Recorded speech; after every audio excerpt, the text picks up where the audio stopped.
सद्गुरु बताते हैं कि 5 इंद्रियों से संपर्क में आई हर चीज हमारे भीतर हर हाल में दर्ज हो जाती है और हमें कड़वे अनुभवों को भुलाने की जरूरत नहीं है, बल्कि उनसे सीखने की जरूरत है।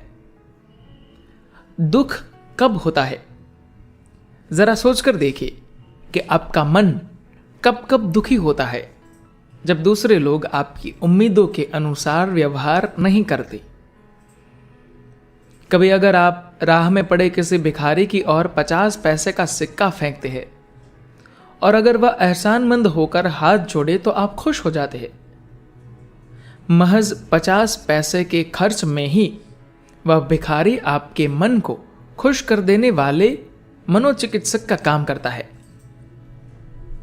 इसके उल्टा अगर वह उदासीनता बरते, कोई एहसान न दिखाए, तो बेकार में आपकी भावना घायल हो जाती है।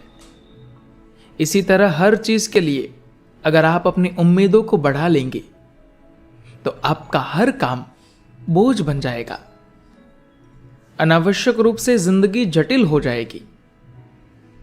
भीख देने से आपका फर्ज खत्म हो जाता है। उसके बाद वह उसका पैसा है।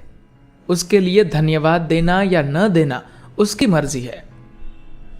लेकिन आपको इस बात का दुख होता है कि उसने आपको बेवकूफ बना दिया। इसे उसकी धोखेबाजी न समझकर इस तरह देखिए कि आपने अपने जीवन का निर्वाह सही ढंग से किया या नहीं। एक बार एक प्रोफेसर के घर में चूहों को इधर उधर दौड़ते देखकर उनका छात्र घबरा गया।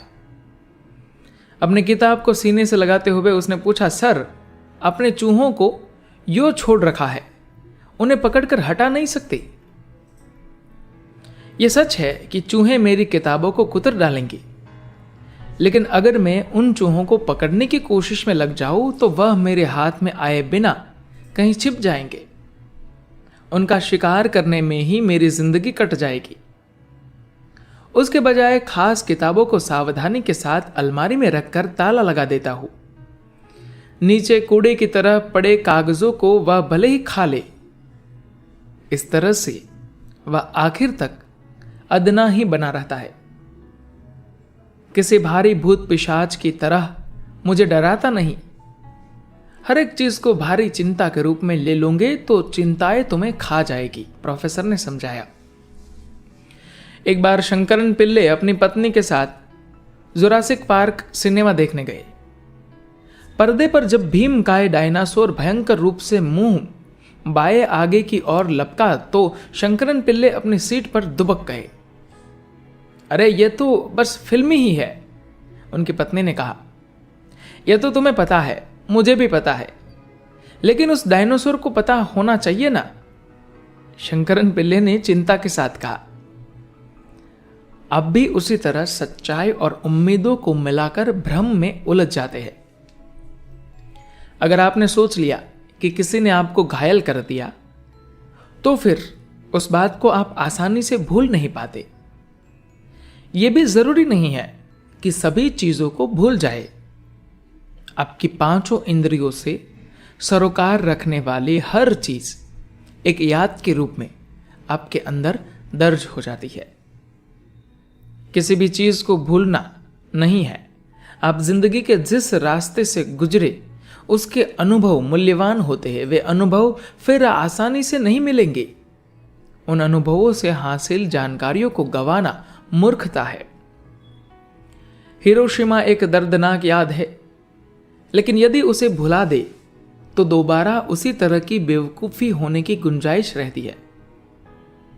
आपकी यादें कोई समस्या नहीं है। उनका अक्लमंदी से उपयोग करना नहीं आए तो वह समस्या है। दर्ज हुई हर याद का, हर जानकारी का बुद्धिमानी से इस्तेमाल कीजिए। एक बार आंटन नामक फकीर के पास एक नौजवान आया और बोला कि जिंदा रहने के लिए जरूरी चीजों को छोड़कर अपने पास की सभी चीजें बेचकर मैंने गरीबों में बांट दिया है। कृपया मुझे सद्गति मिलने की राह दिखाए। तुम्हारे पास जो भी चीजें बाकी बची है उन्हें बेचकर मांस के टुकड़े खरीदो, उन्हें अपने बदन पर बांधकर मेरे पास आ जाओ, आंटन ने कहा। नौजवान ने बिना कोई सवाल किए उनकी इस आज्ञा का पालन किया।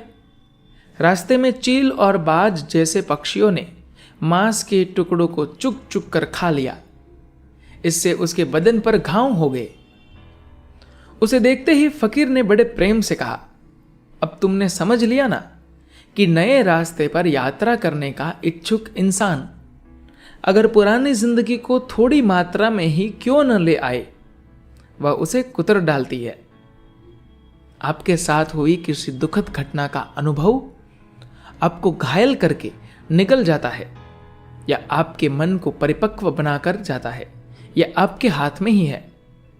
जिसने भी आपके मन को घायल किया उसे इस रूप में देखिए कि वह आपकी बुद्धि को और तेज करके गया। धन्यवाद।